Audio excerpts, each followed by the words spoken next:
Hi, this is Dr. Moore. Today we're going to give you a few quick tips about bunion pain. Now, when most patients come to the foot specialist, they're thinking about having it corrected. And prior to bunion surgery, there are a few quick tips I can give you to take care of the pain from a long day at work, tight shoe gear, and of course the redness that forms on the bump. As you can see from the foot skeleton here, that when the toe is pushed over in the bunion deformity that some people have, which is usually genetic, by the way, the corner of the bone is pushing on the foot. Obviously that's painful, but more importantly is this nerve that runs along the top of the bone, and the pressure can become very intense.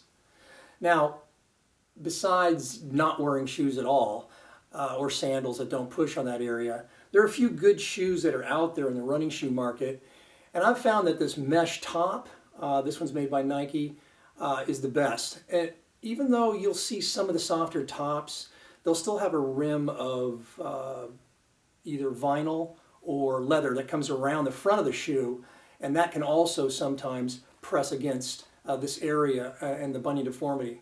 So make sure the mesh is soft all the way to the top. Also make sure that you have a high enough what's called toe box so it doesn't push on the top here, and then a thumb's width too long.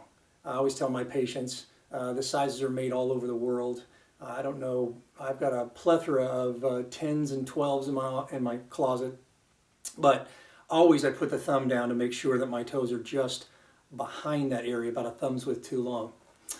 Other things you can do that are involved with the foot biomechanics is, believe it or not, sometimes when you step down and the arch flattens. So when the arch flattens on the area here, it'll jam the foot upwards. So you don't have to go to medical school to see that the foot touches at the heel and the ball of foot. And jamming at the joint sometimes causes pain all day, and some arch supports can help with this too. Now, we have the custom molded arch supports at the office, and they fit right in and underneath, custom molded to the patient's foot, and of course that's the best that you can get out there. But anything over the counter is great too. And if you can just get a little bit of pressure in the arch behind the joint, that can help out as well.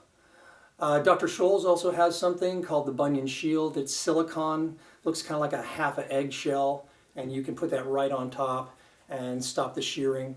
Of course, anti-inflammatories, 800 milligrams to 600 milligrams, adult strength of Advil or ibuprofen, and of course icing helps out after a long day. But that'll do it for our tips. If there's any other questions, please visit the website at myfootfix.com. There's a few other things you can look on the foot and ankle problem list or watch some videos. Thanks for tuning in. Take care, and one step ahead.